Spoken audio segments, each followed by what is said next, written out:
Fundación de la Misión Alianza Noruega, el sociólogo Javier Gutiérrez. Entonces, le pido la palabra para que dé un saludo a todo el grupo que estamos aquí. Muchas gracias, Alfonso. Buenas noches. Estoy tratando de conectar mi cámara. Ya, ahí está, sí. Buenas noches, amigos, amigas, compañeros de la Fundación Paz y Esperanza, Paulina, Alfonso, qué gusto poder verles. También veo a compañeros de la Red del Noroeste, ahí a Patricia. Buenas noches con todos, bienvenidos y gracias también por la invitación a compartir unas palabras. Agradecerles por la organización de este espacio colectivo, de este espacio público, para compartir sobre todo la experiencia, el análisis que ustedes llevan adelante con respecto a esta problemática que a todos nos ha preocupado mucho. Sabemos que es una temática que permanentemente la tenemos como una prioridad en el marco de nuestro trabajo, pero nos ha preocupado de manera especial en el marco de la situación de la pandemia, ¿cierto? Y los efectos que esto ha tenido al interior de la violencia intrafamiliar. De manera especial por esta situación es que creo que es muy importante que la problemática se ponga en la mesa, que los mensajes que ustedes tengan, ¿no es cierto?, lleguen a las autoridades, lleguen a las instancias, digamos, que tienen la competencia de trabajar por la paz, por la prevención de la violencia, el respeto a los derechos, el respeto a los niños, a las mujeres y a toda la población vulnerable. Agradezco también a los ponentes, sé que tienen una importante representación de ponentes esta noche, felicitaciones. Esas son mis palabras, muchísimas gracias a la Fundación Paz y Esperanza y siempre nuestro apoyo en estas iniciativas. Muchas gracias. Muchas gracias, Javier, por tus palabras. La Misión Alianza Noruega es nuestro socio estratégico que estamos trabajando en conjunto para transformar la realidad en el sector de San Francisco con el tema de la violencia intrafamiliar. Crear familias saludables, libres de violencia. Nosotros venimos trabajando ya hace 5 años atrás con esta temática y estamos consolidando un grupo de mujeres que se llama un colectivo Mujeres Valientes y Emprendedoras. Tenemos un grupo más o menos de 40 mujeres que vienen trabajando con estos temas y también ayudando y guiando a mujeres que están siendo vulneradas sus derechos como mujeres en esta comunidad. El tema que tenemos hoy día es la ruta hacia la justicia en casos de violencia intrafamiliar, en el contexto de la pandemia del COVID-19. Entonces, tenemos para este tema 2 expositores. El primer expositor es el abogado Vicente Torres, que es secretario del Consejo Cantonal de Protección de Derechos de Guayaquil, del Cantón Guayaquil. Y también tenemos nuestra siguiente expositora, que es la abogada Mayra Soria, que es fiscal de la provincia de Guayaquil, en especial la ciudad de Quito, ¿no? Entonces, ellos van a estar con nosotros trabajando los temas y después vamos a tener un tiempo de preguntas, un tiempo donde los participantes pueden alzar su mano, poner ahí, accionar un botoncito donde dice más y levantar la mano para poder hacer su pregunta y ellos van a responderles. Entonces, queremos realmente tener mayores conocimientos a dónde acudir en este contexto de violencia y sobre todo en este tiempo de pandemia que estamos viviendo, ¿no? Entonces, agradecemos a nuestros expositores por su tiempo y sus conocimientos que nos están dando a este grupo tan hermoso que están participando. Entonces, gracias a los expositores por su presencia con nosotros y también a cada uno de ustedes que se han tomado el tiempo de poder compartir y escuchar esta temática tan importante, sobre todo en estos contextos de pandemia, que la violencia intrafamiliar ha aumentado. Entonces, vamos a iniciar y tenemos a Paulina, que va a estar presentando con mayor detalle a nuestros expositores y va a ser la moderadora en el tiempo de las preguntas. Paulina Ortega, que es parte del equipo de la Fundación Paz y Esperanza. Paulina, tienes la palabra. Muchas gracias, Alfonso. Buenas noches a todos y a todas. Bienvenidos a este espacio de capacitación. Es un gusto poder compartir con el colectivo de mujeres del sector noroeste en San Francisco 1 y 2 y algunos sectores también aledaños a la ciudad de Guayaquil. Le queremos dar la bienvenida a nuestro primer ponente. Él es abogado de los juzgados y tribunales del Ecuador, especialista en Derecho Público, máster en Derecho Constitucional, ex miembro de la Junta Cantonal de Protección de Derechos de Guayaquil. Actualmente es secretario ejecutivo del Consejo Cantonal de Protección de Derechos, ex inspector de trabajo del Guayas. Prestó sus servicios en la Asamblea Nacional en la Comisión de Régimen Económico y Tributario, asimismo en la Comisión de Fiscalización y exponente en varios espacios académicos. Démosle la bienvenida al doctor Vicente Torres. Adelante, por favor. Esperamos su ponencia con el tema de hoy. Sí, muy buenas noches a cada una de las personas que han ingresado precisamente a través de esta plataforma para conversar un poco sobre el tema que nos convoca hoy, Ruta hacia la Justicia. Y el título es desafiante, porque efectivamente yo sí creo que, y siempre lo he mencionado, que precisamente en materia de prevención y protección de derechos, Ecuador tiene cifras rojas, pese a los grandes esfuerzos que se pueden hacer, pero eso ya lo vamos a comentar más adelante. Un saludo para Javier Gutiérrez, que también es un socio estratégico para el Consejo Cantonal de Protección de Derechos, que ya mencionaré precisamente en qué estamos trabajando con Misión Ali para precisamente buscar esa ruta de protección hacia las mujeres víctimas de violencia. Es uno de los trabajos que tenemos para este año precisamente. Bien, yo creo que dentro del contexto que representó el COVID para Ecuador, yo siempre vengo manifestando que en realidad lo único que hizo fue acentuar ciertas problemáticas que ya existían, que es de dominio público, que lo conocemos todos los que estamos en el medio de protección, de atención, de restitución de derechos. El tema de la violencia que se vive en los hogares es sin duda la otra pandemia que ha estado ahí durante mucho tiempo y que a veces por situaciones mediáticas o situaciones que concitan otro tipo de interés nacional, a veces la dejamos relegada, cuando en realidad familias sanas, familias libres de violencia, son el pilar fundamental que necesitamos como sociedad. Vivimos una sociedad violenta porque vivimos en entornos violentos.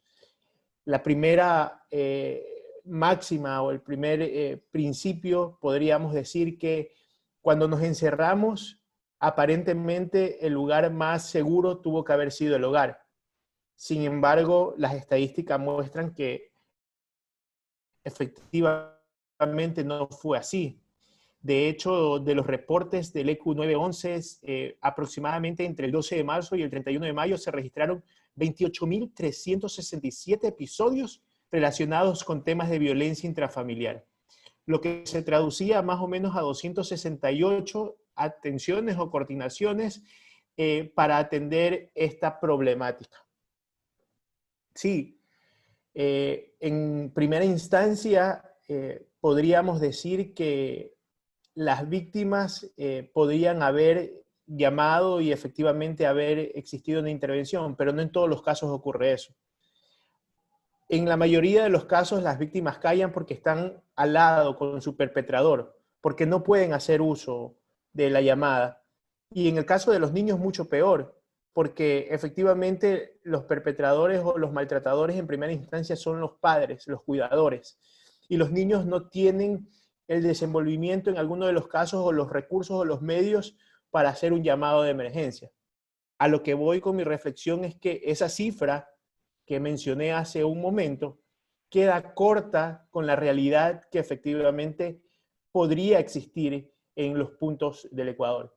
Si a esto le sumamos, esas cifras negras, le sumamos la poca denuncia que se cristalizó, no solamente como llamado de emergencia, sino la poca denuncia que existió de manera formal, porque eran a través de plataformas virtuales donde no todo el mundo tiene acceso, porque era imposible salir de las casas, porque tal vez el funcionario que recibió la emergencia no supo dónde guiarlo. entonces se pone cuesta arriba. Pero no es una realidad que solamente ocurre en el Ecuador. De hecho, esta situación ha venido de alguna manera incrementando los niveles de violencia a nivel mundial.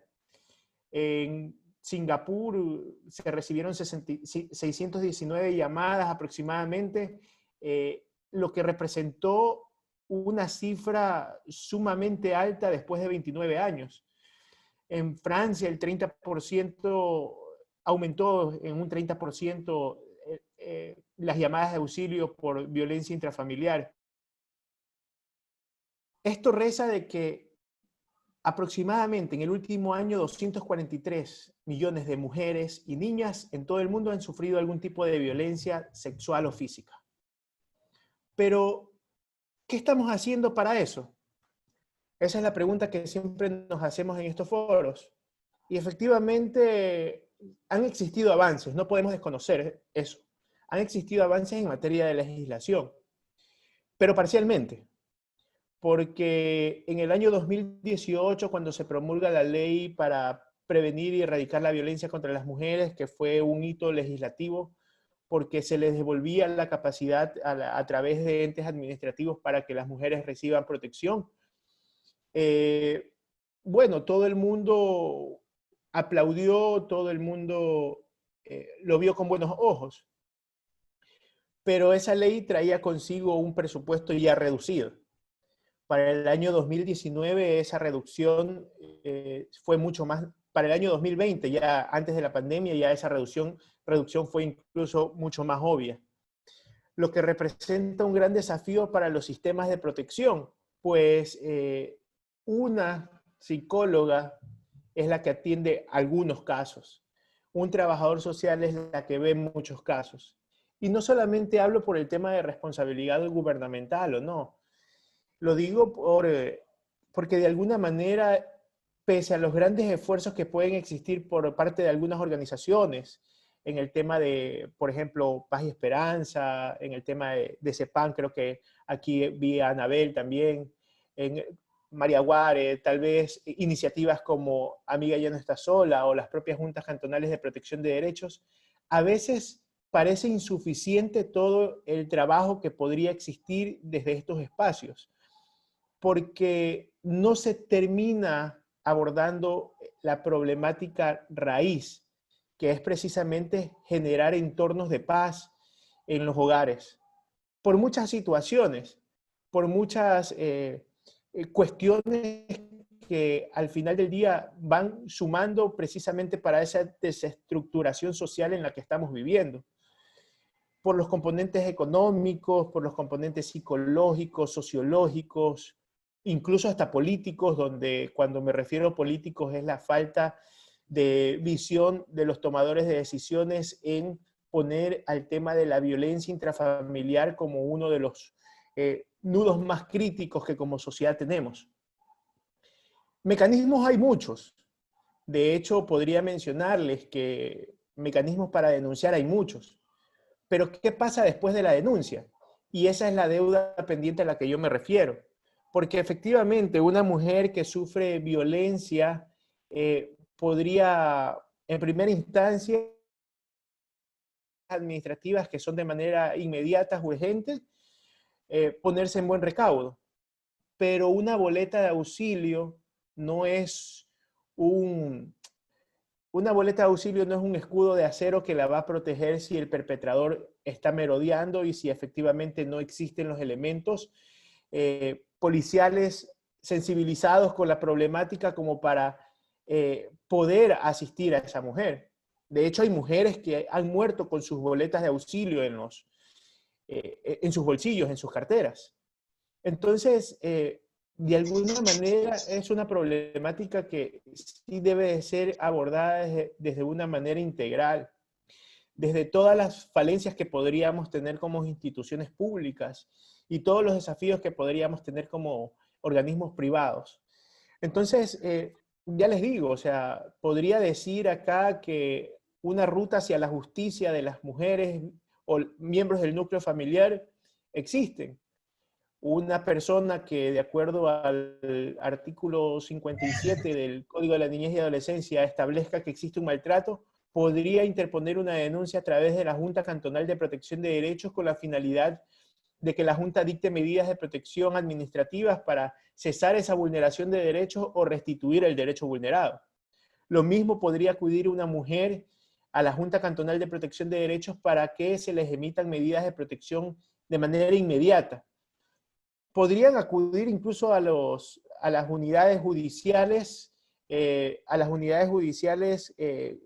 contra la violencia de la mujer y miembros del núcleo familiar, donde efectivamente un juez inmediatamente les podría proporcionar también medidas de protección y no obstante iniciar un proceso por contravención privando de libertad al individuo que fue causante de esta situación de violencia. Y eso no solamente abarca a las mujeres, también abarca a todos los miembros del núcleo familiar, incluidos los niños, los adolescentes, adultos mayores. Entonces, mecanismos legales para poner la denuncia existe. De hecho, cuando me refería a que estamos trabajando con Misión Alianza Noruega, precisamente el Consejo Cantonal de Protección de Derechos, en articulación con los demás organismos del sistema y con algunas organizaciones, entre ellas Paz y Esperanza, que pertenecen también a la mesa, a la mesa técnica, busca establecer una ruta para la protección y restitución de derechos de mujeres víctimas de violencia. Esa ruta lo que pretende es darle los elementos más elementales y más necesarios para que sea difundida de manera más didáctica, más fácil, para que cualquier mujer sepa a dónde acudir, qué hacer y qué esperar de cada una de las autoridades a dónde van. ¿Por qué? Porque una de las problemáticas que hemos identificado es precisamente eso. Muchas veces hay todo un peregrinaje para acudir a una u otra institución, donde efectivamente cada uno de los funcionarios poco sensibilizados les manifiestan, aquí no es, vaya para allá, y es un largo peregrinaje, donde las mujeres establecen una especie de una ruta que las termina cansando y dicen, ¿sabe qué? ¿Yo para qué me voy a embarcar en todo este proceso legal si al final del día nadie me va a terminar ayudando?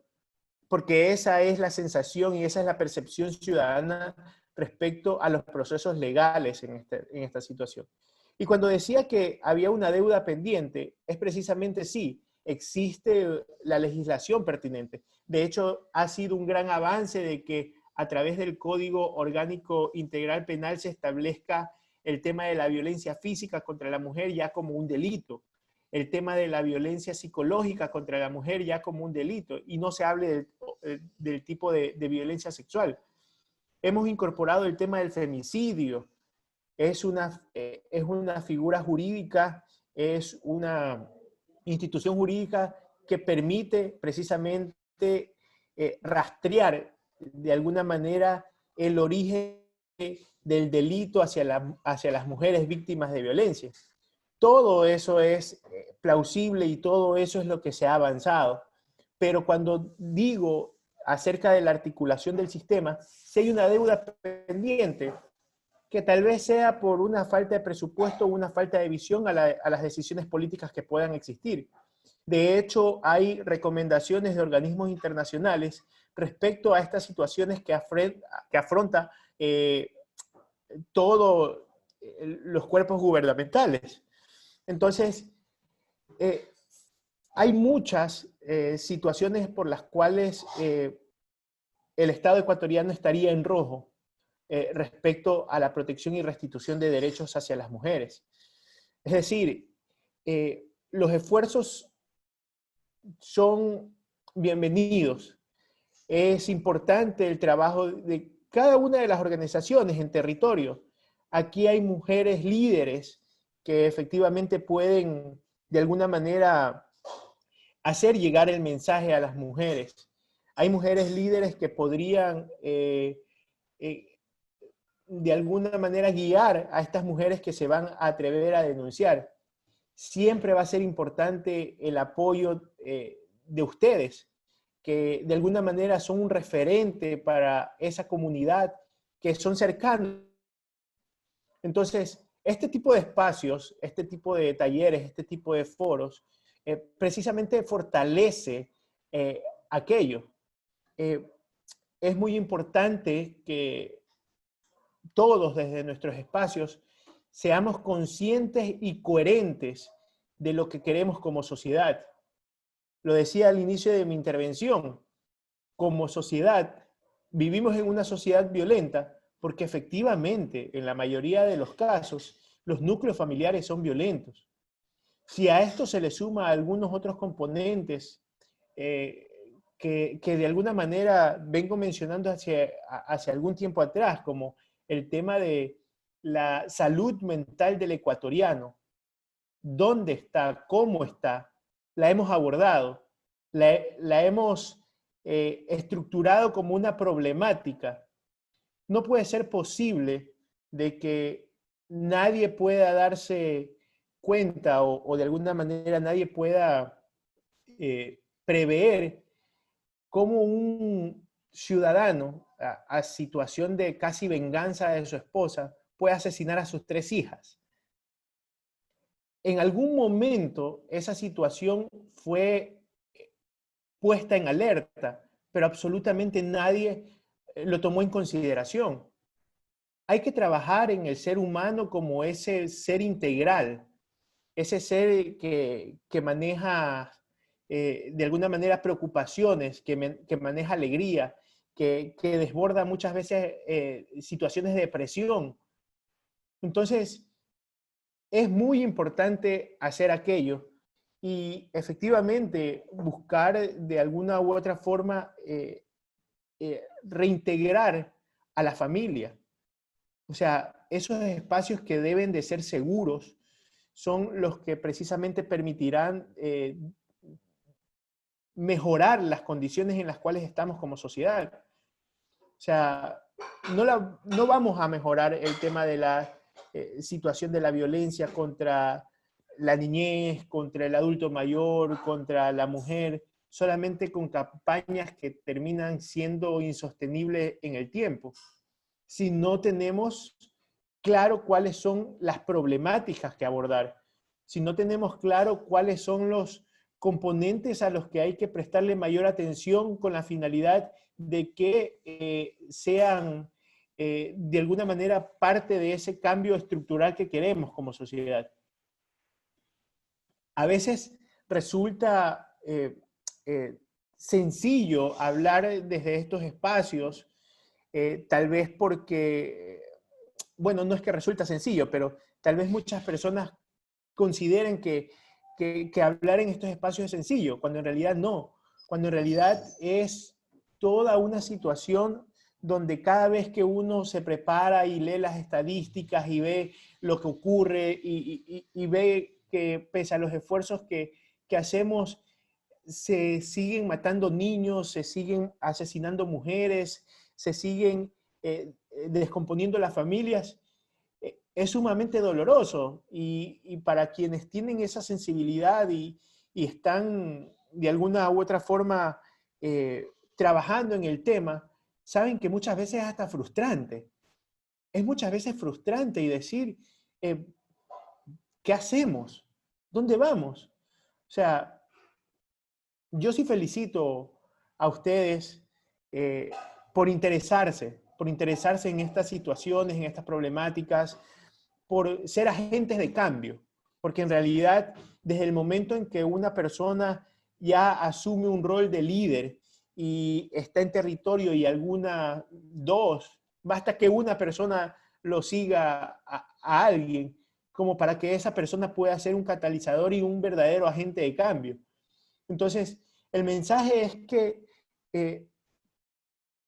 debemos abordar, hay expertos profesionales especializados en el tema que lo harán con mucha mayor certeza, que están abiertas sus puertas,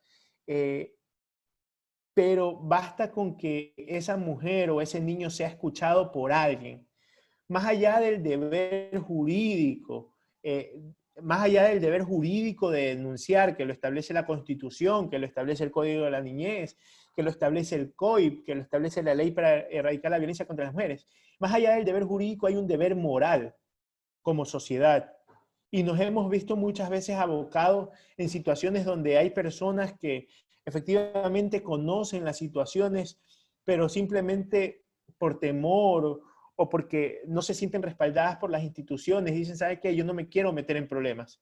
Yo no quiero, o sea, porque al final del día esos dichos populares que son erróneos, pero que se fueron quedando, donde dicen, es un problema de marido y mujer, que nadie se debe de meter, es un problema de, ellos sabrán cómo crían a su hijo, o es un problema de que la verdad que mientras a mí no me afecte no pasa nada. Eso de ahí, de alguna manera, es acentuar y acrecentar esos círculos de violencia como tal. Entonces, es importante ir buscando las alternativas. Ya les digo, por cuestiones legales existen. Los mecanismos legales existen. Ahí están las denuncias. Una persona que sufra violencia sexual inmediatamente debe acudir a la fiscalía para poner la denuncia. Una persona que sufra violencia física debe de acudir a la fiscalía para el examen médico legal pertinente para establecer el grado de incapacidad, el grado de incapacidad que le mencione el médico legista y ver si se convierte en un delito o no. Mayor a 3 días se convierte en un delito, el delito de lesiones, que está plenamente tipificado. Podría existir una tentativa de femicidio y efectivamente la fiscalía es el ente encargado. Podría existir violencia contra miembros del núcleo familiar y las unidades de violencia contra la mujer y la familia deben de receptarle la denuncia y se establecerá el procedimiento con sus medidas de protección pertinentes. Entonces, podrían acudir a la Junta Cantonal de Protección de Derechos en caso de vulneración de derechos de niños o adolescentes. Entonces, todas estas instituciones son las que conocerán y abocarán la situación de las que ustedes planteen. Pero si una mujer, de alguna u otra manera, no está segura y acude a ustedes con la finalidad de que sean esa guía, sepan de que efectivamente esa mujer está confiando en ustedes, ese niño está confiando en ustedes, que ustedes también forman parte de ese cambio estructural que tendríamos que buscar como sociedad. Entonces, hay mucho por hablar en el tema. O sea, hay mucho que decir, hay mucho por hacer, pero pese a que en algunas de las ocasiones creamos que las fuerzas se agotan y creamos que, bueno, no vamos a poder cambiar el mundo, yo sí considero que salvando una mujer a la vez se puede cambiar el mundo. Salvando un niño a la vez se puede cambiar el mundo. Porque al final del día, ese niño o esa mujer, de alguna manera se van a dar cuenta de que no es sano, ni es de alguna u otra manera, la palabra precisa es, no es recomendable de que alguien viva en un entorno violento. Porque la violencia se replica, la violencia es estructural, la violencia es una cascada, donde efectivamente la peor parte tiene, de alguna manera, la parte que está más abajo, que dentro de una jerarquía de edad serían los niños. Dentro de una jerarquía de personas serían los más vulnerables. Las mujeres, los niños, las personas adultas mayores. Entonces, sí es importante aquello. Así que el título es desafiante, hacia la justicia. Y es precisamente allá donde debemos apuntar. Ruta hacia la justicia en caso de violencia intrafamiliar en el contexto de la pandemia COVID. Pese a que a todo el mundo nos cogió desprevenido, y cuando digo a todo el mundo digo literalmente, hubieron grandes esfuerzos por algunas instituciones para ponerse al pie de la situación con respecto a que no quede impune el tema de la violencia.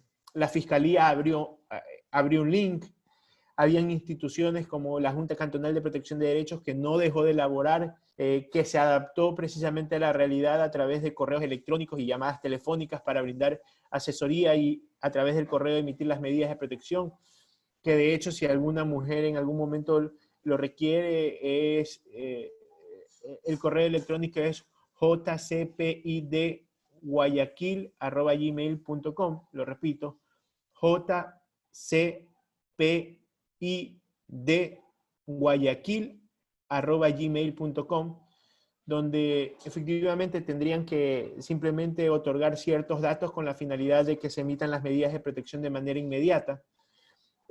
Asimismo, el link de la Fiscalía, que ya lo mencionará la siguiente ponente, es a través de fiscalía.gov.es, donde tranquilamente también pueden interponer la denuncia. Había un módulo para interponer la denuncia. Entonces, las entidades se pusieron al paso para precisamente brindarle esa herramienta a la ciudadanía para que no se vea desprovista. Pero ya digo, o sea, una cosa es la denuncia, otra cosa es la restitución de derechos, otra cosa es cómo abordamos la violencia intrafamiliar de manera estructural. Son cosas totalmente diferentes. Son cosas que de alguna u otra forma nos concitan a tener respuestas diferentes. O sea, la respuesta ante la imposibilidad de que las personas se trasladen, sí, fue a través de un link. Ok, pero ¿qué pasa después de eso? ¿Qué ocurre después de que esa mujer tiene su boleta de auxilio, donde la única persona que podía haber sustentado el hogar económicamente ya no va a estar más ahí porque efectivamente los agresores deben de salir de las viviendas? Entonces, todo ese componente humano es el que yo siempre digo que es el que estamos en saldo rojo y que es lo que como sociedad, como instituciones gubernamentales, como nación a la que debemos de responder y que debemos evidentemente buscar todas las alternativas posibles para atender. Entonces, sin nada más que decir, precisamente desde el Consejo Cantonal de Protección de Derechos de Guayaquil estamos trabajando en estas situaciones, en la construcción de la ruta para la restitución de derechos a mujeres víctimas de violencia, y desde la Junta Cantonal de Protección de Derechos cuenten como un aliado estratégico para las denuncias que ustedes puedan presentar dentro de sus territorios con la finalidad de abordarlo de manera puntual e integral, ¿no?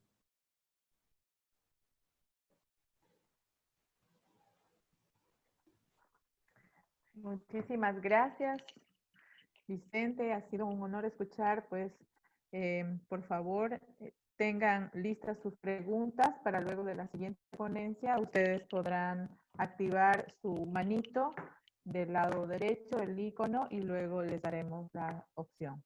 Ahora vamos a continuar con la siguiente ponencia. Tenemos a la abogada Mayra Soria. Ella es penalista, es especializada en investigación y litigación de delitos de violencia de género. Tiene una maestría en Derecho Penal y Criminología, su especialización en Justicia Indígena, es funcionaria de la Fiscalía General del Estado y capacitadora de la Escuela de Fiscales e invitada a talleres y capacitaciones a nivel nacional. Es un honor tenerla aquí.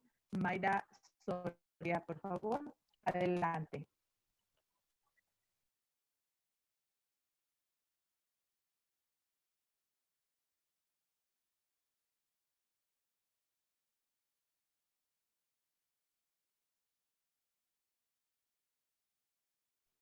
Ya, me encontraba para activar el micrófono. Bueno, buenas noches con todas, con todos. Para mí es un gusto estar con mujeres tan valiosas, porque ya el nombre de ustedes dice mucho de lo que son, de lo que hacen. Entonces, Me parece interesante y gracias por la invitación a Paz y Esperanza en la persona del pastor Alfonso, de Paulina, que es quien me contactó. Y no fue hasta que le dijeron pastor Alfonso que no me ubiqué bien, así que al pastor Alfonsito un abrazo. Sí lo conozco ya de algún tiempo y eventualmente por estos temas nos vemos de vez en cuando. Entonces, un abrazo fraterno y como digo, gracias la invitación. No se me abre para presentación completa, pero creo que pueden por ahí ir viendo la presentación que he traído. Sí se está compartiendo, ¿verdad? Sí se ve claramente. Adelante, Mayre. Gracias. Veamos el último intento. Ya, perfecto, ahí está. Bueno, justamente un poco de lo que ya ha dicho quien me antecedió en la palabra. Estamos hablando de algunos temas, ¿no es cierto? La violencia intrafamiliar. Y un poco basándome en los últimos casos de femicidios que se han cometido en el Ecuador, quiero traer a su memoria, porque no es ni siquiera 2 o 3 meses que ha pasado estas muertes, los femicidios en Guayaquil ocurridos en el sector de los comandos el 13 de mayo, en donde el ex cónyuge de una mujer le apuñaló con un cuchillo y le clavó en el cuello, y después de eso trató de suicidarse esta persona que provocó la muerte de esta mujer. En el mismo Guayaquil, quizás después de unas 3 semanas más tarde, el femicidio, bueno, la muerte de la niña Yuri de 10 años, que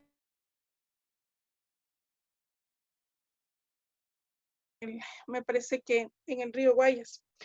También tenemos el femicidio ocurrido en Galápagos del 11 de mayo, en donde el conviviente de una mujer la apuñaló con un destornillador por 30 ocasiones, tanto en la espalda como en la cara y en la cabeza. Y el de Guaranda, en el que la pareja de la víctima le disparó y luego también él se suicidó. Eso solamente, como les digo, como muestra los femicidios que están ocurriendo. He traído la mesa interinstitucional que ocupa la Fiscalía con la policía. Nos dan cuenta de 31 femicidios cometidos desde el 1 de enero hasta esta fecha, o bueno, hasta el jueves pasado, que fue del cierre de este femicidio de los femicidios para ir haciendo un seguimiento de todos los casos. Pero los movimientos de mujeres, que sobre todo Aldea es el que hace el recuento, ellos señalan que son 58 femicidios los que hasta la actualidad se han realizado. Les doy las cifras oficiales y las que las hacen los grupos y los movimientos sociales, porque creo que es bueno también tener varias voces sobre un tema para que todos nos hagamos una idea de cuán grave y aguda es la situación de la violencia que ocurre en nuestro país, para que podamos entender y podamos un poco ubicar nuestras propias experiencias en estos contextos macros, ¿no es cierto? Yo quería empezar explicando un poco de qué pasa con el círculo de violencia, porque muchas personas tienen en su mente un poco de prejuicios y de malos conceptos, que pensamos, bueno, pero si el marido le pega, ¿por qué la señora se aguanta o por qué la mujer no sale? Y entonces las personas que hemos trabajado con mujeres sobrevivientes de violencia sabemos que no es una situación fácil de que decir, bueno, hoy día me pegó, quizás hoy me intentó apuñalar, pero mañana me salgo de la casa. No es así de fácil. Y un poco la teoría nos explica, sobre la base de esta tesis, el círculo de la violencia. El círculo de la violencia, para que podamos entender, es por qué una mujer no puede salir de la violencia, es justamente porque hay una socióloga que pensó que el círculo de violencia, la analizó, la investigó y determinó que el círculo de violencia es un proceso compuesto de 3 fases. En la fase 1 es la fase de acumulación de tensión, en la fase 2 es la fase de episodios agudos donde ya se presenta la violencia, la agresión física, y en el episodio 3 es la luna de miel, donde le pide perdón y disculpas.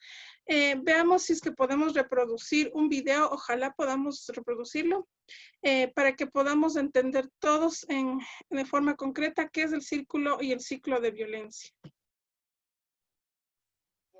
Contra las mujeres. ¿Conoces a una amiga que tenga una relación violenta? Te preguntas, ¿ella continúa en esta relación?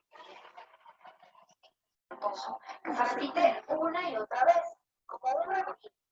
Esto va dañando su autoestima, la vista de las personas.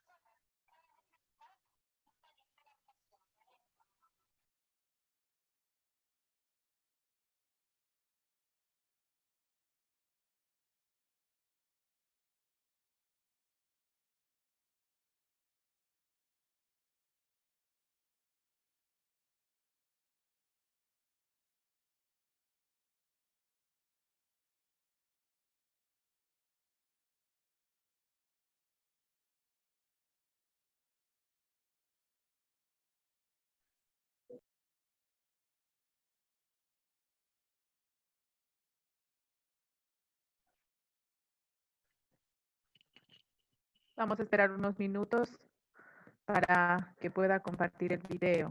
Sí, Mayrita, debes dejar de compartir y luego compartir nuevamente el video para poderlo visualizar. Inténtalo y vemos qué pasa.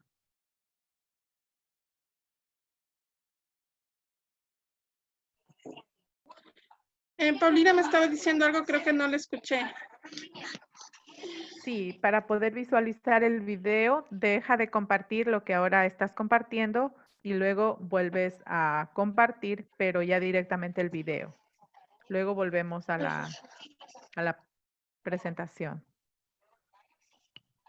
Espérate, te voy a cerrar aquí.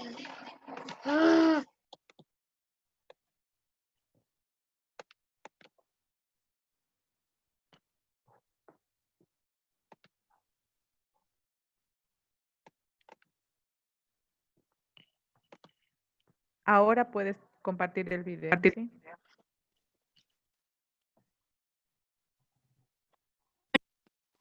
El ciclo de la violencia contra las mujeres. ¿Conoces a una amiga que esté en una relación violenta? ¿Te preguntas por qué ella continúa en esa relación? Cuando alguien vive violencia, se encuentra en un ciclo espantoso que se repite una y otra vez, como un remolino. Esto va dañando su autoestima, la aísla de las personas y cada vez es más difícil salir de la relación violenta. Conozcamos las 3 fases del ciclo de la violencia contra las mujeres. El ciclo comienza con la fase de acumulación de tensión, donde las mujeres van notando que sus parejas están más susceptibles, le responden con enojo o enfado y ante cualquier diferencia de opiniones o situaciones de la vida diaria encuentran motivos para pelear o para minimizar sus opiniones. Esta tensión se produce porque los hombres están acostumbrados, desean y esperan que sea su opinión la que prevalezca. Pero en realidad la situación no va a mejorar. Todo lo contrario, si seguimos en una relación así, estamos en grave peligro. El ciclo se va a repetir y los ataques de seguro serán más graves y nos harán más daño. En la tercera fase, arrepentimiento y reconciliación, el agresor pide perdón a su pareja, le hace regalos, promete que no volverá a agredirla y trata de mostrar arrepentimiento. Le hace creer que se siente muy culpable y que nunca más lo volverá a hacer. El falso arrepentimiento mantiene la ilusión de que él cambiará y que todo estará bien, lo cual hace que la relación continúe. Sin embargo, tarde o temprano habrá otra nueva pelea que desencadene un nuevo ataque y el ciclo se repetirá. Y luego de un tiempo, luego de varios ciclos, algunas de las fases serán cada vez más breves, llegando incluso a desaparecer. La fase de acumulación de tensión será más corta. Ante cualquier pelea, la respuesta inmediata será el ataque y la fase de arrepentimiento también irá desapareciendo. El agresor ya no mostrará remordimiento ni buscará reconciliarse, porque sabe que no tendrá castigo y será perdonado. El ciclo se hace cada vez más corto y los ataques más frecuentes y severos. Y sin darse cuenta, después de tantas amenazas, insultos y golpes, la autoestima de las mujeres baja, se sienten deprimidas, sin esperanzas e incluso culpables de la conducta de su pareja y con vergüenza sobre lo que dirán sus amistades y familiares. Todo esto influye en que no se sientan capaces de romper con la relación. Cuando nos enamoramos, creemos que la situación puede mejorar si nos esforzamos y luchamos. Recordemos el mito de que el amor lo puede todo. Pero en realidad, la situación no va a mejorar. Todo lo contrario, si seguimos en una relación así, estamos en grave peligro. El ciclo se va a repetir y los ataques de seguro serán más graves y nos harán más daño. No dejemos que esto suceda. Estemos muy atentas y atentos a las primeras señales del ciclo y no permitamos que continúe avanzando.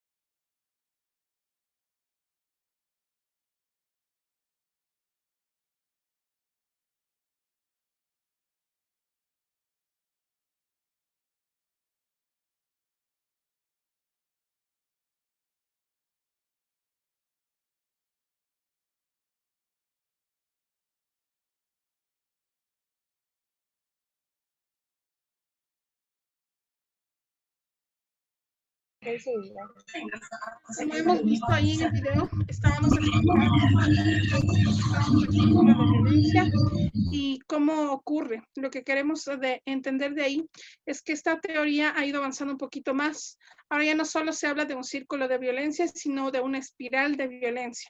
¿Qué quiere decir la espiral de violencia? Todos conocemos cómo funciona un huracán, ¿no es cierto?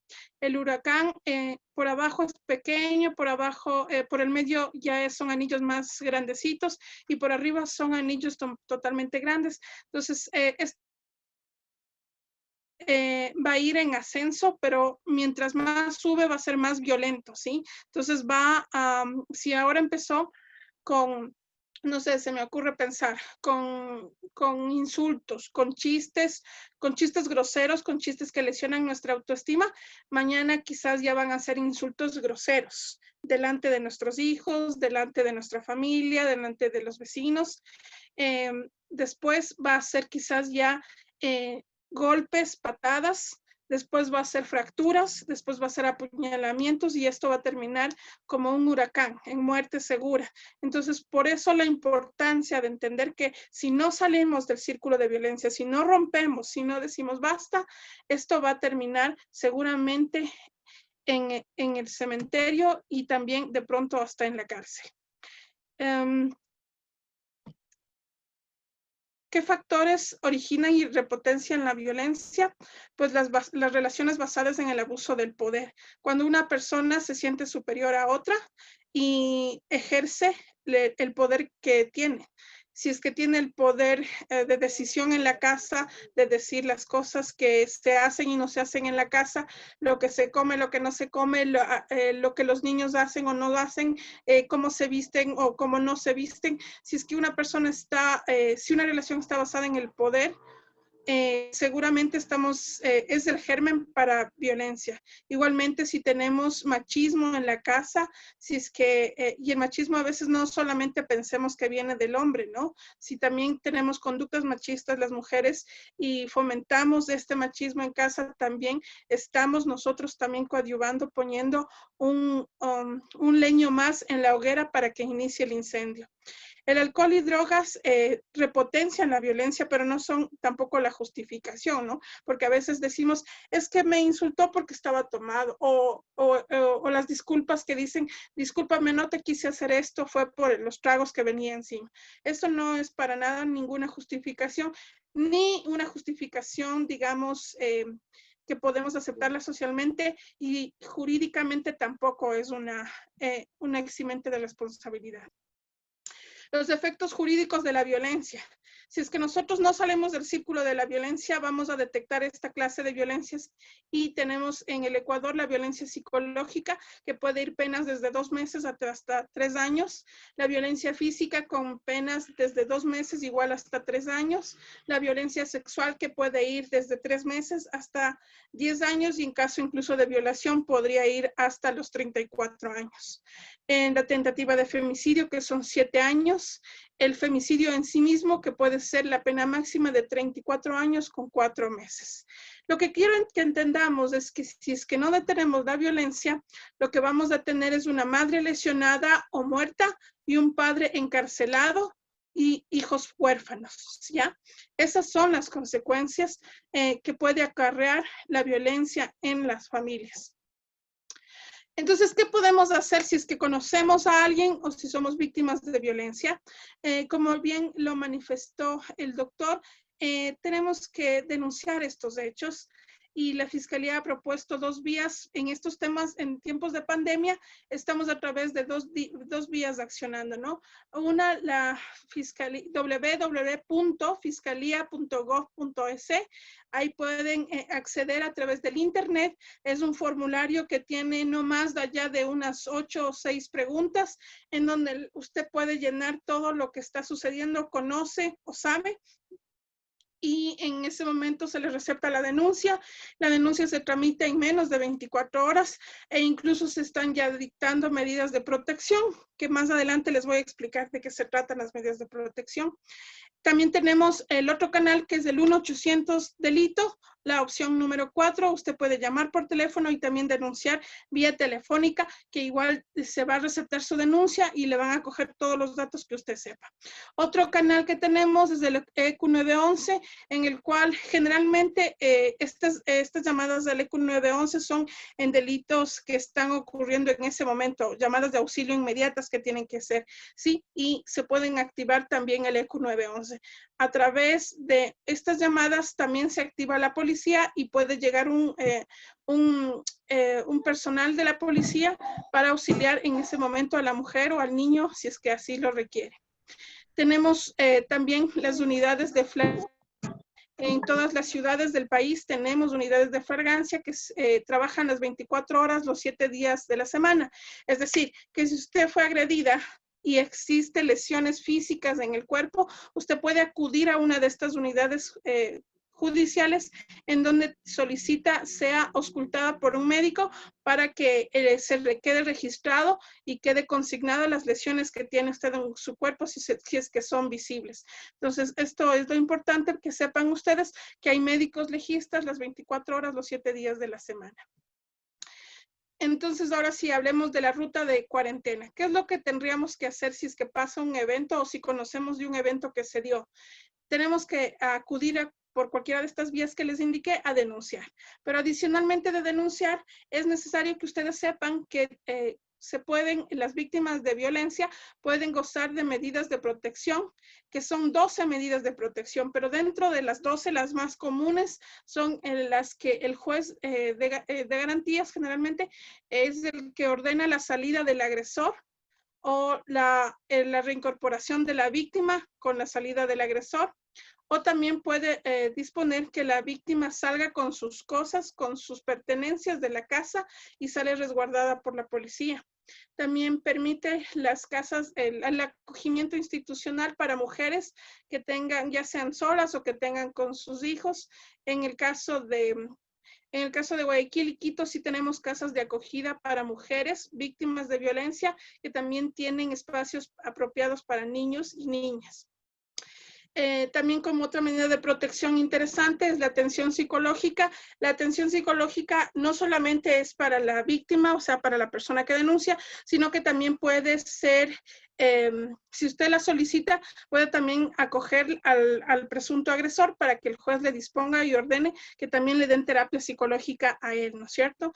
Entonces, todas estas medidas de protección no está también ahí, pero una de las medidas de protección más comunes y más conocidas es la boleta de auxilio. La boleta de auxilio es el pedido inmediato que tiene que darle a cualquier policía que esté en la calle, así no sea policía, no sé, podría ser incluso policía metropolitano, él tendría la obligación de ayudarle, ¿sí? Entonces, todas estas medidas pueden accederse a través de la denuncia presentada en la Fiscalía, pero también se puede denunciar a través de las juntas de protección de derechos que están no solamente a nivel de la ciudad, sino que también incluso pueden ser otorgadas a través de las tenencias políticas en los sectores rurales. Esto es importante porque a veces pensamos que tenemos que salir a la ciudad a denunciar y a veces no necesariamente, sino las tenencias políticas también están aptos para dar medidas que son medidas administrativas, pero que tienen el mismo poder de protección para las mujeres, ¿sí? Y bueno, yo también he traído como medidas de autocuidado. Adicional a las medidas legales, es necesario decirles a las mujeres que son víctimas de violencia que para estar protegidas deben contar con una red de apoyo. Y creo justamente que al ser ustedes un grupo de mujeres empoderadas, de ser mujeres que buscan emprendimientos, creo que pueden ustedes ser esa red de apoyo moral, de amistad, de hermandad, con el cual arropen y cobijen a más mujeres para que no sean víctimas de violencia, y si están siendo víctimas de violencia, las ayuden a salir justamente de ese círculo familiar. Y justamente he puesto que también el autocuidado será sobre la independencia económica de las mujeres.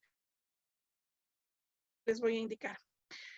Si conoces tú a alguien, no perdamos el contacto de esa persona que sabemos que es víctima de violencia. Estemos constantemente llamándole, mensajeándonos, conversemos, estemos pendientes, turnémonos si es que sabemos entre más mujeres que son víctimas, apoyémosle, animémosles, estemos visitándoles si es posible. Obviamente estamos ahorita en un tiempo en que no podemos visitar in situ en casa, a través de videollamadas, sí estar pendiente a través de pronto de correos electrónicos, de mensajes de WhatsApp. Prestar la colaboración que se requiera y necesite para que justamente el objetivo es que esta mujer denuncie y acuda ante los organismos jurisdiccionales.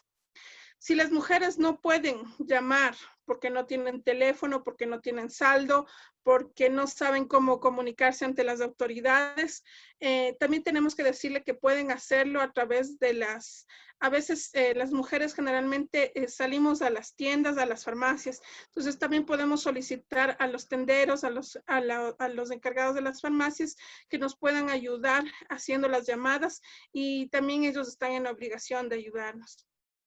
Si es que la víctima está en eminente riesgo, lo que podemos recomendar a estas mujeres es que tengan lista una maleta de ropa para ellas, para sus hijos, que tengan a la mano documentos de identificación tanto de ellas como de sus hijos, que tengan en un papelito anotado los teléfonos de contacto de personas que eventualmente, si es que tienen que salir inminentemente de sus casas, puedan contactarse posteriormente. Todos estos tips son necesarios porque a veces pensamos que los hombres van a cambiar porque nos pidieron perdón, porque y empezamos a disculparles por mil y unas cosas, ¿no?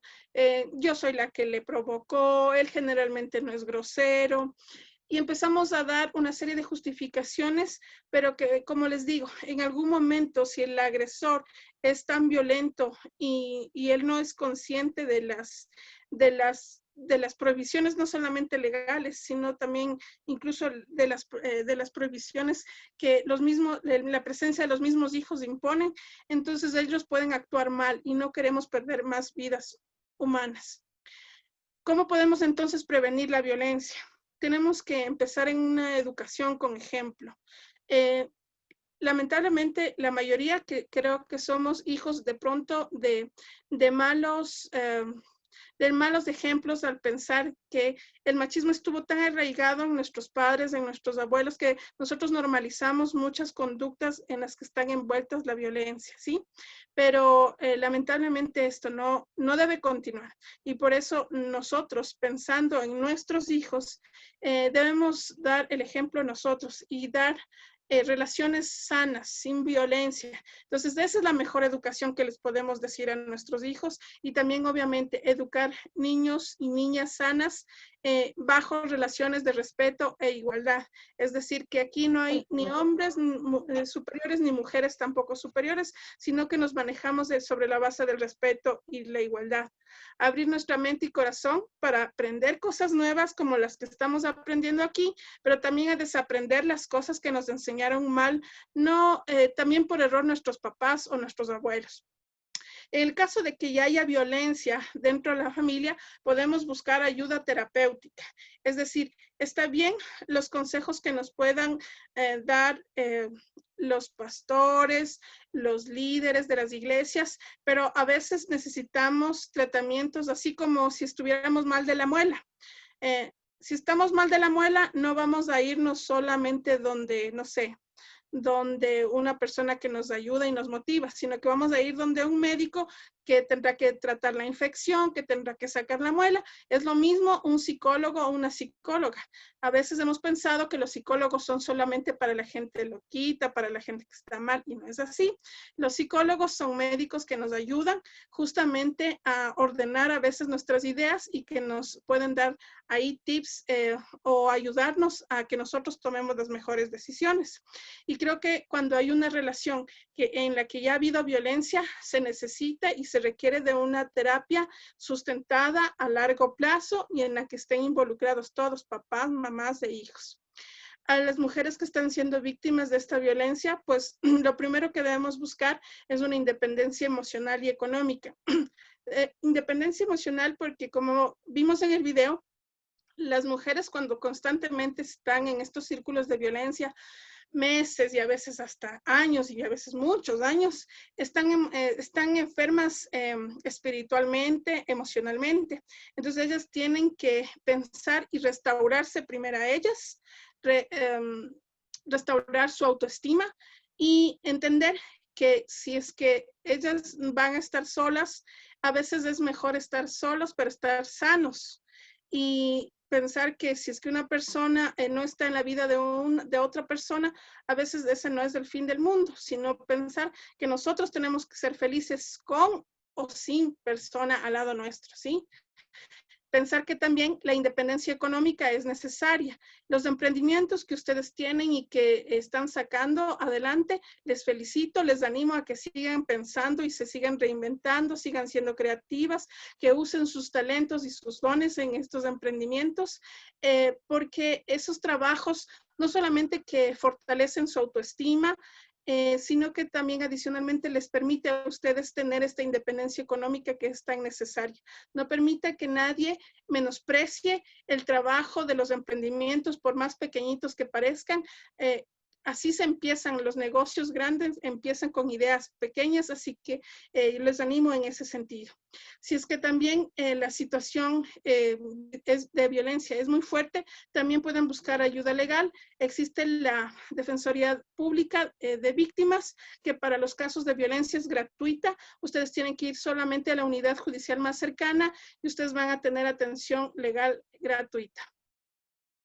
Escuchen a las víctimas, apóyenlas, y porque la violencia con uno de los elementos que más se alimenta es el silencio. Entonces no tenemos que quedarnos callados, tenemos que denunciar y seguir con la denuncia. Es decir, porque muchas mujeres ponen la denuncia, pero dicen, no, yo solo quiero dejar una constancia.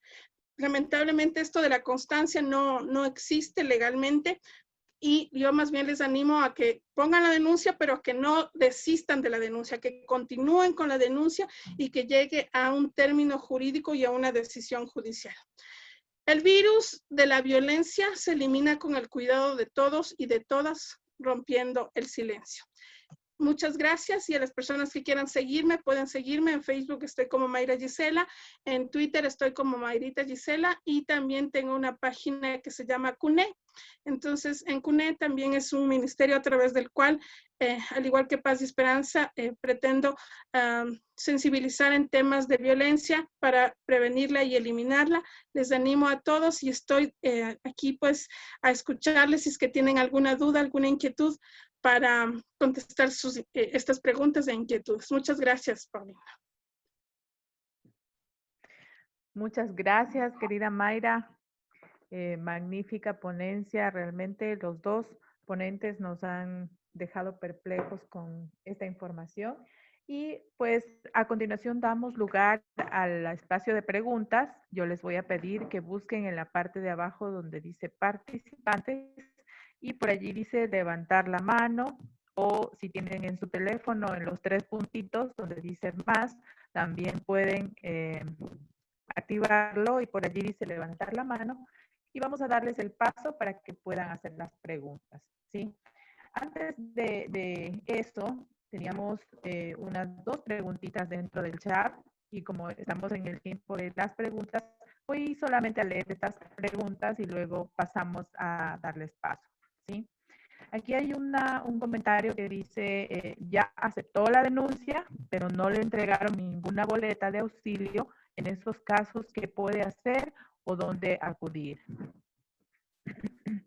Bueno, ahí en ese sentido, a través de toda denuncia se puede acceder a todas medidas de protección. Eso es necesario que sepan. El asunto es que tenemos que solicitarlo, porque si no le solicitamos, la autoridad piensa que solamente quiere denunciar y que no quiere medidas. Pero ustedes deben, en el momento que ponen la denuncia, pueden exigirla. Si es que no hicieron el momento de poner la denuncia, pueden acercarse a la fiscalía. Bueno, ahorita está un poco complicado porque todavía la fiscalía no está, digamos, atendiendo normalmente por el tema de la pandemia y solo está mediante teletrabajo, pero usted puede solicitar medidas de protección en la primera denuncia, pero también puede solicitarla posteriormente. Saber dónde está su denuncia, es decir, usted pone la denuncia y apenas pone la denuncia, sabe qué fiscal tiene su caso. Entonces puede acercarse al fiscal que tiene su caso y decirle que en la denuncia, cuando puso la denuncia, no le dieron medidas de protección y que necesita las medidas de protección. Entonces ahí le van a preguntar qué es lo que necesita. Algunas mujeres necesitan la boleta de auxilio, otros necesitan la salida de la casa, dependerá mucho de cada caso, ¿no es cierto? Pero pueden hacerlo. Una cosa que me olvidaba decirles es que también pueden, en estos temas de la pandemia, ahorita no pueden acercarse a la fiscalía, pero ustedes pueden con la copia de la denuncia acercarse a la UPC más cercana de su domicilio y solicitar se le active el botón de pánico. El botón de pánico va a ayudarle a usted a que la policía le va a tener registrada en su UPC y apenas usted timbre un botón que los policías le van a explicar, porque únicamente es un botón de su celular o de su teléfono fijo, usted va a marcar ese número y ese botón y la policía inmediatamente va a saber justamente va a saber qué persona le está llamando y a dónde tiene que ir. Entonces va a llegar inmediatamente. Lo mejor de esto es que son policías cercanos de su barrio que incluso ya conocen el sector y no van a tardar tanto como si fuera a llamar al 911, que siempre va a tardar un poco más, ¿no? Eso, Paulina. Muchas gracias, Marita. Aquí hay otra pregunta. Dice, ¿qué sucede si la persona que sufrió abuso no tiene cédula y por esa razón no ha denunciado? Incluso han pasado 8 días. ¿Cómo podemos ayudar? Sí puede denunciar. El no tener documentos, ya sea que seamos ecuatorianos o seamos extranjeros, no limita el acceso a la justicia. Usted tiene el derecho de poner la denuncia y los funcionarios tienen la obligación de receptarle la denuncia. Si es que lo hacemos vía online, como les he indicado, ni siquiera les van a pedir, solo les van a pedir el número de la cédula si es que son ecuatorianos. Pero como digo, no es limitante el hecho de tener o no los documentos. Muchas gracias. Ahora sí vamos a darle paso al pastor Alex y a Estrada, por favor. Adelante con su pregunta, active su audio, por favor. Pastor Alex y Ada Estrada, ¿tiene levantada su mano? Sí, mi pregunta va direccionada a cómo la iglesia, o en este caso los pastores, podemos ayudar a algún miembro de la iglesia que tiene si en este caso, por decirlo de esta forma, ambos siendo miembros de la iglesia, uno de los dos está sufriendo de violencia intrafamiliar, como pastores uno pues lleva consejería, anima a que haga la denuncia la persona que está recibiendo, pero al ser personas que conocen al pastor, también diríamos el agresor llega a ser un poco intimidante con el pastor. Entonces, y esta parte se puede volver una situación, ¿cómo le digo?, bastante difícil y dura para el pastor, porque ya viene tirando o lanzando una agresividad también contra el pastor, ¿no? Y la familia de pronto del pastor. Y como decía una de los exponentes en ese ciclo, pues también llegan a ser agresivos aún con los que puedan estar dando apoyo en ese sentido a la víctima. Entonces, ¿en qué forma también como iglesia podríamos nosotros dar ese soporte a estas víctimas? Me gustaría de pronto un consejo, ¿no? Para que pudiera ser una ruta buena, o sea, equilibrada, saludable, como iglesia. No sé si me entiende la pregunta. Sí, Claro. sí, a ver, bueno, yo creo que de hecho ustedes tienen un lugar privilegiado siendo pastores, porque precisamente hacia ustedes confluyen una gran cantidad de personas que depositan su confianza y obviamente comparten la fe y todo aquello. Pero sin duda alguna, yo creo que la mejor manera precisamente de guiarlos es conociendo cuáles son las rutas y protocolos que deben de seguir las personas.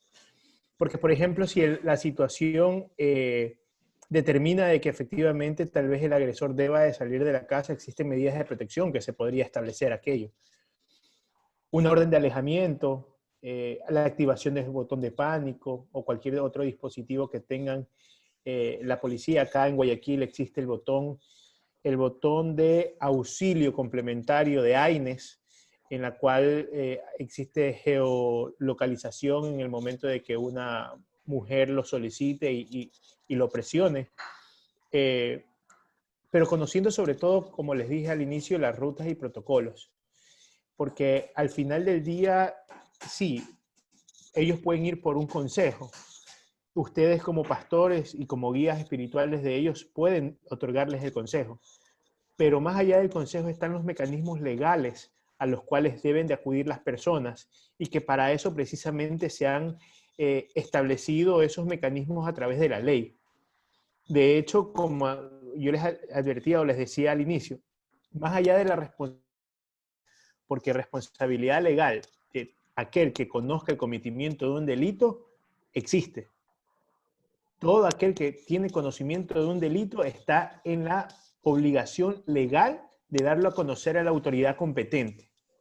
Pero más allá de esa situación está el componente moral, que es efectivamente cómo se aborda a esa pareja, a esa mujer, a ese niño que está siendo víctimas de violencia, para guiarlos a través de los mecanismos legales correspondientes para que esas personas puedan romper ese círculo de violencia.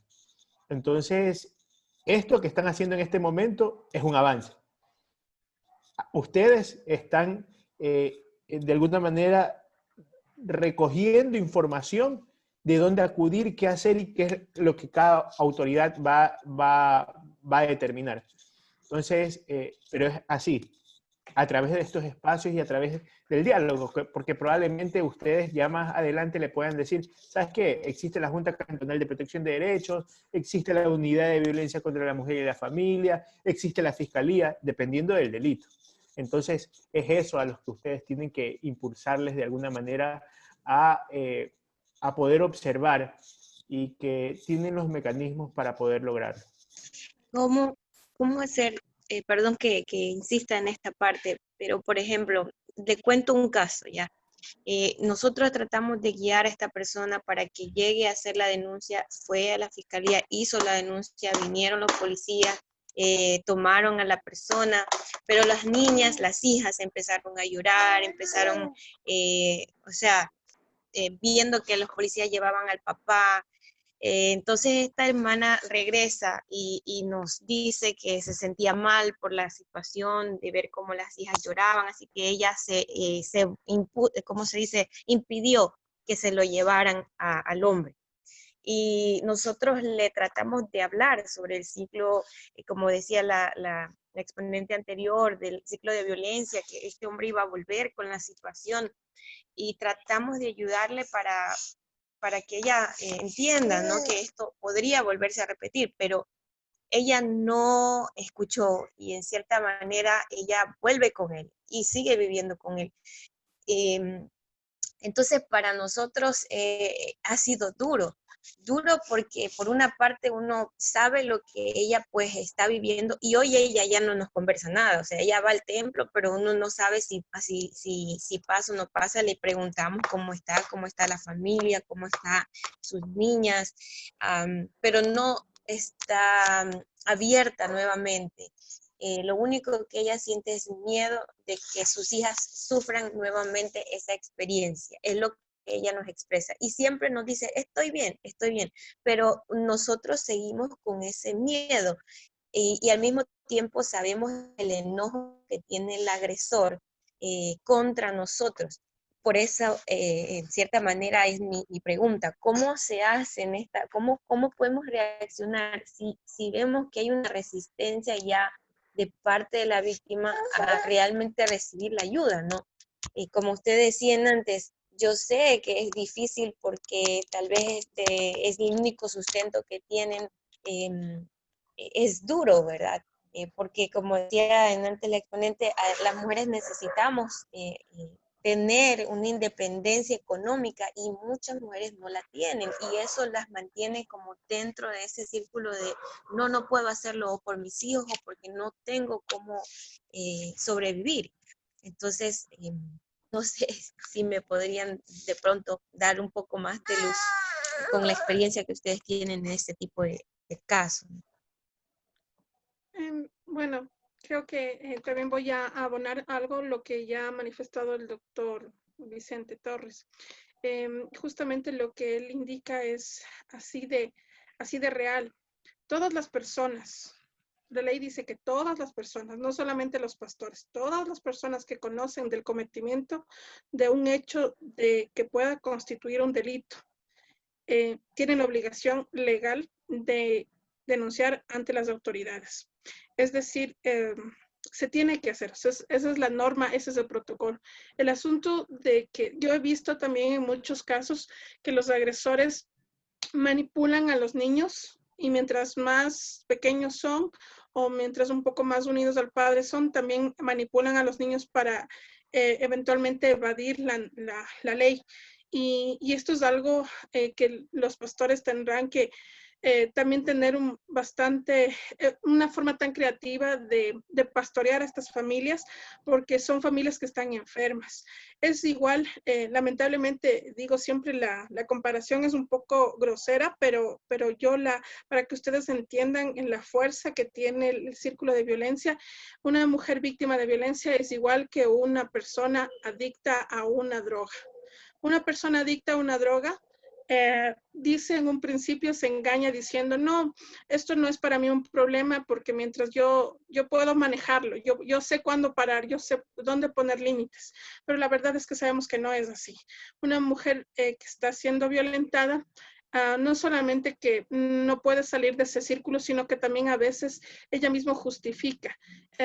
Los hijos pueden decirnos muchas cosas, pero justamente por eso les he puesto que una de las consecuencias de la violencia, no lo hagan solamente por ustedes, sino también más bien pensando en los niños es que hay que hacerlo, porque los niños no solamente que están viendo la violencia, sino que ustedes con el ejemplo están formando futuros hombres violentos y futuras mujeres que van a dejarse violentar. ¿sí? Entonces, por eso es importante de que tenemos que terminar. No digo, para la pregunta para la pastora, no digo que sea fácil, ¿sí? No es fácil. A mí también han venido muchas personas, muchas mujeres que yo vi que fueron apuñaladas por sus esposos a pedirme y a llorarme y a suplicarme que no le meta preso. Pero tenemos que entender que tenemos que actuar conforme a que la norma sea un poco fría en ese sentido. No porque yo quiera o porque no quiera, sino porque la norma dice, ¿sí? Porque el protocolo exige así. Pienso que lo que deben establecer es protocolos claros en las iglesias, en los ministerios en los que ustedes están trabajando, en donde no se puede, la tolerancia tiene que ser cero. Alguna vez algún pastor me preguntó, ¿y cuándo debemos denunciar? ¿A la primera, a la segunda, a la tercera vez que le pegue? Pues la respuesta es que se debe denunciar a la primera, ¿sí? Pero obviamente hay muchas situaciones que hay que analizar en cada caso. Lo que hay que hacer es el acompañamiento a las mujeres y no tener miedo, porque si es que el pastor que tiene, como dice el doctor Vicente, tienen el privilegio, los pastores y las familias pastorales están recubiertas de una autoridad, ¿sí? Dentro de las iglesias y sus comunidades. Y ustedes tienen que hacer valer esa autoridad que tienen y perder el miedo. Y un poco más bien contextualizándolo en el tema de la iglesia, Juan el Bautista cuando denunció a se me fue al rey que denunció, pero él denunció que estaba habiendo irregularidades en el gobierno, ¿sí? ¿Y qué le costó a Juan el Bautista? Le costó la cárcel. Y bueno, posteriormente también sabemos que su vida. Nosotros no tenemos que tener miedo porque sabemos que estamos con la verdad. Si a usted le consta, si usted sabe que alguien está siendo víctima de un delito, tiene que denunciarlo y tenemos que perder el miedo, porque la violencia se nutre con el silencio y el miedo, no solamente de las víctimas, sino de las personas que están al lado. Podemos tener medidas de autoprotección también para los pastores y obviamente que van a tener represalias en contra de por parte de estas personas, pero que no les gane el miedo, porque el miedo es justamente lo que es como hacer que el abuso del poder por parte del agresor también irradie a la familia pastoral y eso no puede pasar. Podemos también solicitar medidas de protección para el pastor. Dentro de la denuncia de la víctima se puede solicitar que no se acerque a la iglesia o a la casa, no sé, al domicilio del pastor y de su familia. También se puede pedir dentro de la denuncia, porque también son medidas de protección que el juez dispone la prohibición de acercarse a ciertos lugares donde la víctima frecuenta, y si la víctima está yendo a la iglesia, entonces el agresor tampoco no debe acercarse a la iglesia si ustedes están viendo que puede ser un elemento de intimidación o de peligro, no solamente para el pastor, sino incluso para la misma iglesia, y apoyarla de todas las maneras que puedan. Por eso les digo, el seguimiento de la denuncia es importante, no solo poner la denuncia, sino también seguir con la causa. Muchísimas gracias.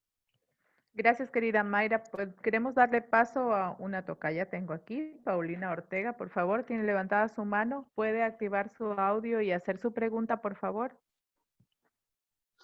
Buenas noches con todos y con todas. Saludos desde Cuenca. Mi nombre es Paulina Ortega. Soy coordinadora por el SUAI del Observatorio a la implementación, a la aplicación de la Ley de Violencia contra las Mujeres. Yo tengo tenía una pregunta, pero ya contestó la abogada hace un momento. Era hasta qué punto nosotros nos podemos involucrar, porque aquí en mi barrio hay una pareja de señores venezolanos que transitan por la vereda y el señor siempre le pega a la señora y siempre es de mi casa. Entonces mi esposo, al ver la segunda ocasión, no, las dos ocasiones, en la segunda pulsó la alarma que tenemos aquí, la alarma comunitaria, y salieron los vecinos a ver, pero lamentablemente nos dijeron que nos prohibieron pulsar la alarma cuando pase esto, porque decían que es una chica venezolana y que no tenemos por qué involucrarnos. No tenemos por qué hacer absolutamente nada y que ella simplemente, solo ella, tenía que tomar las decisiones si denunciaba o llamaba a la policía. Ante esto, bueno, mi esposo dijo que no estaba de acuerdo. Nos sacaron del chat del barrio y nos dijeron que nos iban a quitar la alarma. La verdad es que no sé si nos han quitado o no, porque con la bendición de Dios no hemos tenido ningún inconveniente y no hemos tenido que aplicar o pulsar la alarma. Entonces eso es lo que yo quería consultar, hasta qué punto podemos involucrarnos y de qué manera. Pero la doctora, el doctor ya contestó prácticamente mi pregunta. Ahora, yo sí quisiera hacer un llamado, sí, a involucrarnos un poquito más. Ahora, como dijo, que podemos pedir medidas cautelares también de la persona que está dando ayuda de auxilio o el acompañamiento. Y ahí ya para nosotros es más entendible y más fácil, porque ya podemos involucrarnos en esta situación, defender a alguien, auxiliar. Yo le agradezco mucho la contestación a la doctora, me dejó muy claro a la inquietud que yo tenía. Muchas gracias.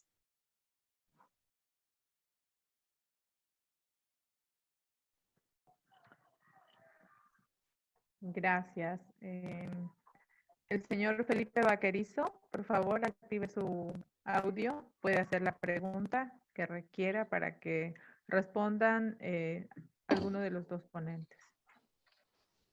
Sí, buenas noches a todos los presentes. Sí, más vale un tipo de comentarios a veces.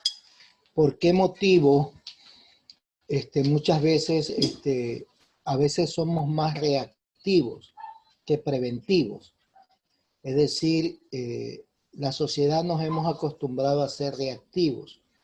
Creo yo que una forma de nosotros poder traer respuestas a la sociedad, yo creo que como iglesia debemos de ser preventivos haciendo tipo de consejerías a los matrimonios, a la familia, para no llegar al otro punto, a la violencia.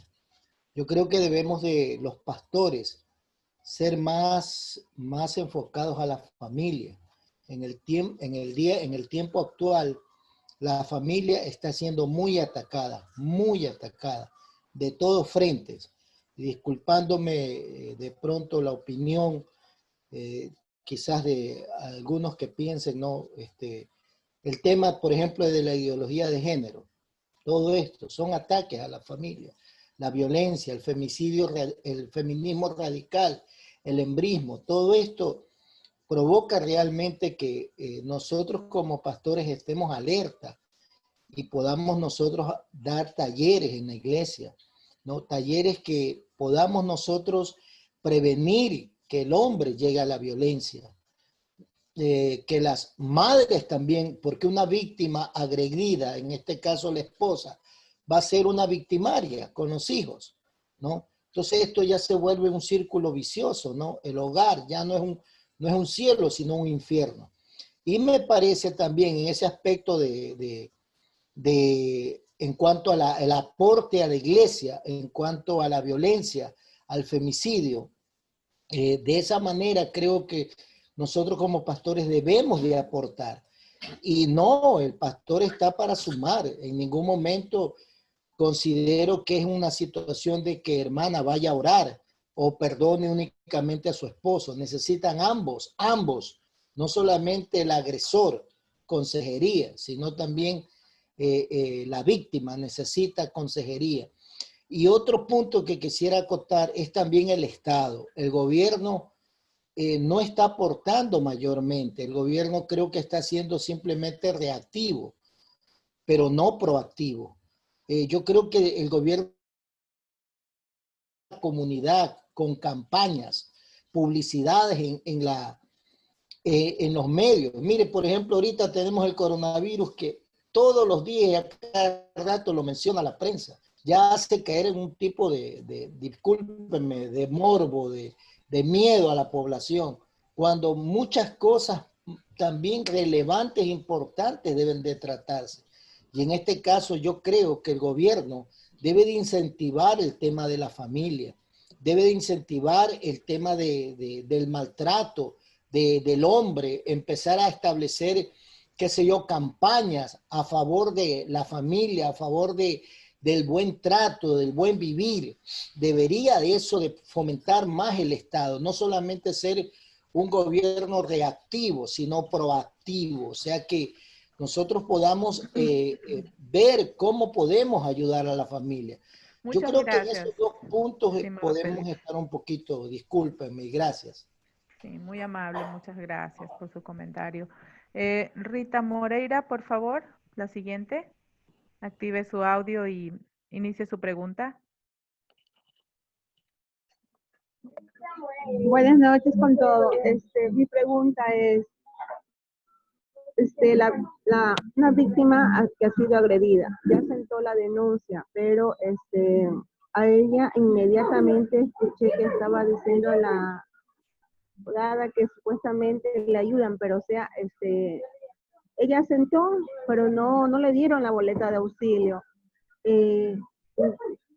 ¿Cómo se puede hacer en estos casos? Porque hay muchas víctimas que viven de la violencia, digamos, que siempre hemos hecho el acompañamiento, ahorita estoy en ese caso, pero no le dan la boleta, o sea, viene el caso lo que es la revictimización, o sea que pasa de mano en mano, pero o sea, no ayudan, y el agresor vuelve a regresar a la casa y vuelve a ser agredida a ella, para supuestamente los policías no actúan sacando a este señor porque siempre dicen que no pueden hacer nada mientras no esté asentada la denuncia, no tengo la boleta de auxilio. Ya, para ese caso puntual, podría mañana llamarme para ver si a través de la Junta Cantonal de Protección de Derechos se emiten las medidas de protección de manera urgente, inmediata, con todas las medidas desde la boleta de auxilio, la activación de botón de pánico, si es de alto riesgo derivarla al programa municipal Amiga Ya No Está Sola para que se active el botón de auxilio inmediato. Y si la víctima tiene la decisión de efectivamente ejecutar todo aquello, eso tranquilamente en el transcurso de mañana o pasado mañana ya el agresor está fuera. Entonces, mañana, no sé, les dejo mi teléfono, 093 96 90 96 0. Repito, 093 96 90 96 0.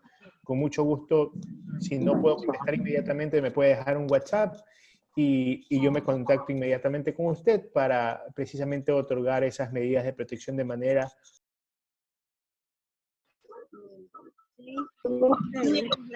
Muchas gracias, doctor, y también Rita por su pregunta. Vamos con el siguiente, la siguiente persona, por favor. David Ortega, active su audio para que inicie su pregunta.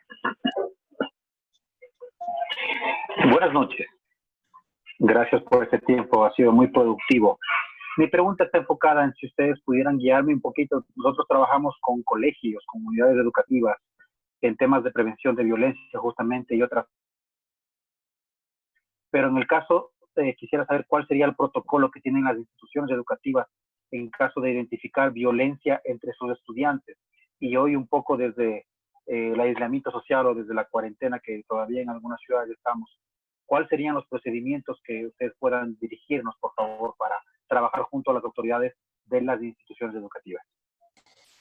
Claro, de hecho, el Ministerio de Educación tiene sus rutas y protocolos respecto a la violencia. Violencia entre pares, violencia sexual, violencia entre maestros y estudiantes, de maestros a estudiantes. Y todos esos protocolos están encuadrados dentro de lo que dice la propia normativa, la propia Ley Orgánica de Educación Intercultural. Eso por una parte. Como Consejo Cantonal de Protección de Derechos también hemos venido sosteniendo una campaña que se llama Me Siento Protegido, que es acudir a los establecimientos educativos o a las instituciones privadas con la finalidad de darles a conocer cuál es la ruta y cuáles son los protocolos que deben de seguir en caso de conocer situaciones de maltrato o violencia hacia niñas o adolescentes. Efectivamente, sí se trata de... Tranquilamente la Junta Cantonal de Protección de Derechos podría abocar conocimiento, dictar las medidas de protección pertinentes y efectivamente establecer todo aquello que podría llevar a la restitución del derecho vulnerado. Si es un tema de violencia, ya efectivamente se convierte en una acción penal porque así lo establece la norma, con la finalidad de que el responsable pague con pena privativa de libertad, como lo mencionó la doctora en su exposición. Entonces, también, o sea, con la finalidad de generar cualquier tipo de articulación. Ahora sí es un poco más complejo por el componente que usted mismo mencionó.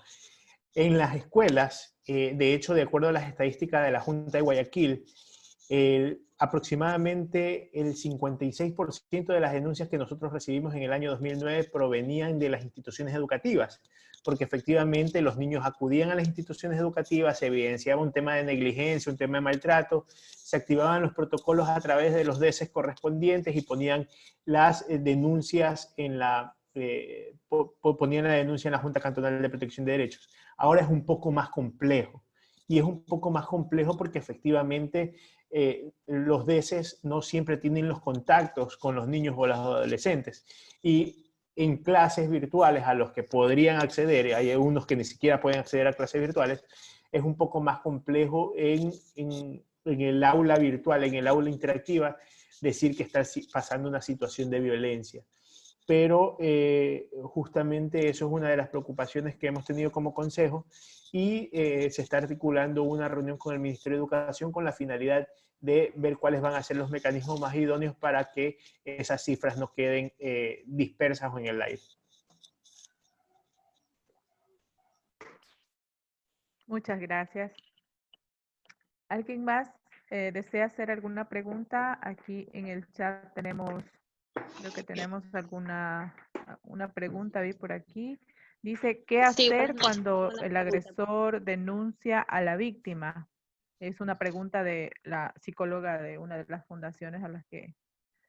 ¿Qué debe hacer cuando el agresor denuncia a la víctima?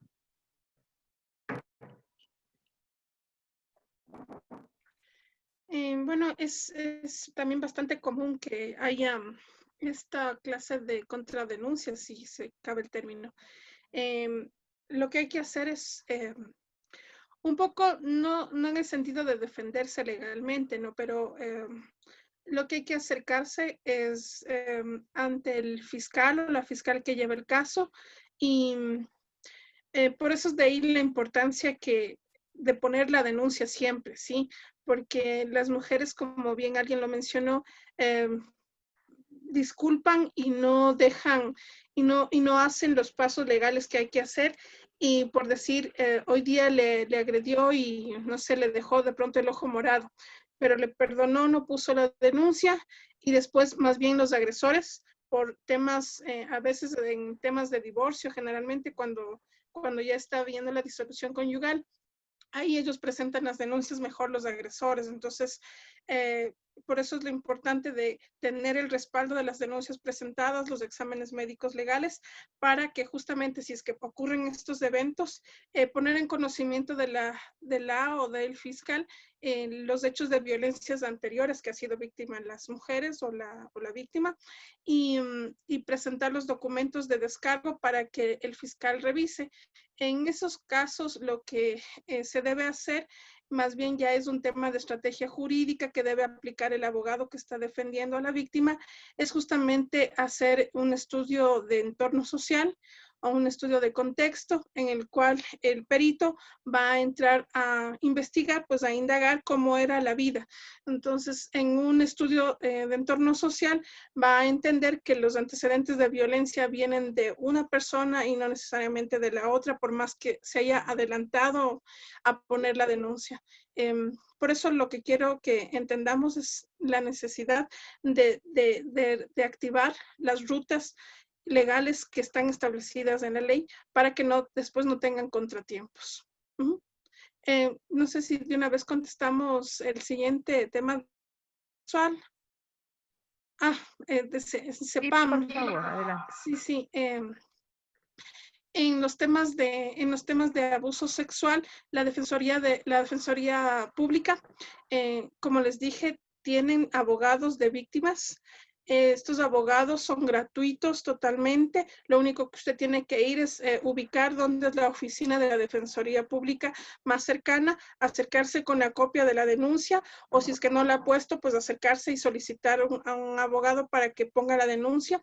Y ellos tienen obligación legal por disposición constitucional de defender estos derechos. Y la pregunta primera que me hicieran fue si es que pasados los 8 días se puede denunciar. Claro que se puede denunciar, porque lamentablemente este tipo de agresiones dejan huellas psicológicas en las víctimas y que pueden ser detectadas por peritos psicólogos, si es que se requieren otros profesionales, y se puede realizar. Y claro que sí, el CEPAM también cuenta con asesoría jurídica gratuita. El CEPAM está en provincias como en Guayas, en Cuenca, en Guayaquil, y hay muchas otras instituciones también. Por ejemplo, me parece que en Surcuna también da asesoría jurídica gratuita. En caso de mujeres, hay varias instituciones que dan asesorías y defensa técnica para este tipo de delitos. Muchas gracias, querida Mayra. Quiero darle paso a nuestra facilitadora, Rebeca, por favor. Activa tu audio, está por hacer una pregunta. Rebeca Morales, adelante, por favor.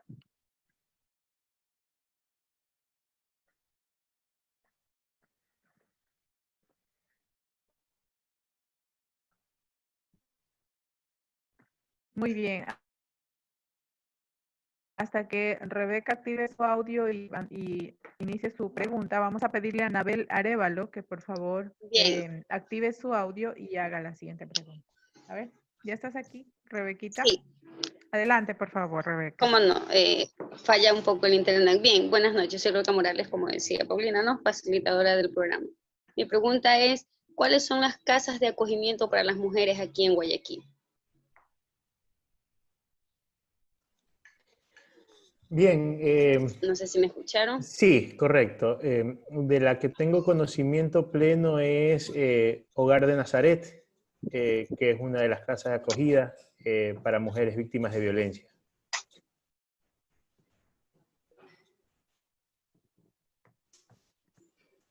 Gracias. Anabel Arévalo. Última pregunta. Hola. El tiempo nos cogió. Hola, No podemos, buenas noches. Buenas noches. Adelante. Buenas noches a todas y todos. Mi nombre es Anabel Arévalo y soy colaboradora en el CEPAM Guayaquil, que es una organización que es parte de la red de centros de atención a víctimas de violencia de género, y tenemos un trabajo integral con psicólogas, abogadas y trabajadoras sociales, que tenemos a las víctimas y sus familias de manera... un poco quería felicitar a los expositores y por este espacio, a Paz y Esperanza, en el sentido de que es importantísimo mantener estos espacios principalmente con personas de las comunidades. Yo escribía en el chat que es importante mantener una red en las comunidades, porque las comunidades pueden ser un elemento, un ente de protección hacia las víctimas. Muchas veces no es pertinente hacer la denuncia inmediatamente, porque las mujeres están muy vulnerables y no tienen la capacidad por sí solas de hacer uso de las denuncias. Por eso decía la abogada fiscal que muchas veces, o creo que fue Vicente, que las mujeres mueren con la boleta de auxilio en la mano. Por eso es importante que cuando hay estas comunidades, ¿verdad? En las comunidades, perdón, las mujeres, las vecinas, los vecinos, tengan así como una red en la que puedan apoyarse mutuamente, porque una sola persona, un solo vecino, una sola vecina puede ser demasiado peligroso para poder salvar a una mujer. Entonces sí es importante, además de la denuncia, que este apoyo social se permanezca. O sea, más que una pregunta, quería un poco aportar con eso. Y por supuesto, los convenios interinstitucionales son importantes. Nosotros en Misión Alianzas también tenemos un convenio con ellos y hay una oficina gratuita donde las personas que viven en el sector norte pueden acudir y es de manera gratuita la atención legal y psicológica. Gracias, compañeras y compañeros. Muchas gracias, estimada Anabel. Bueno, justamente en su acotación yo quiero solamente sumar algo pequeñito. Nuestra Fundación Paz y Esperanza viene trabajando justamente con este colectivo de mujeres valientes y emprendedoras. Se llama el colectivo hoy Promotoras Comunitarias de Derechos. Y una de las cosas más bellas que se puede hacer en casos de violencia es acompañar a las víctimas, pero sobre todo trabajar en su autoestima. Eso ha sido algo magnífico en lo que hemos podido trabajar ya cerca de 4 años, 5 años, y pues tenemos este grupo de mujeres que han sido empoderadas en sus derechos. Ellas conocen y ayudan a otras mujeres también a protegerse en cuanto a la violencia. Es un gusto y un placer haber tenido esta noche a estos dos magníficos profesionales, el doctor Vicente Torres y la doctora Mayra Soria,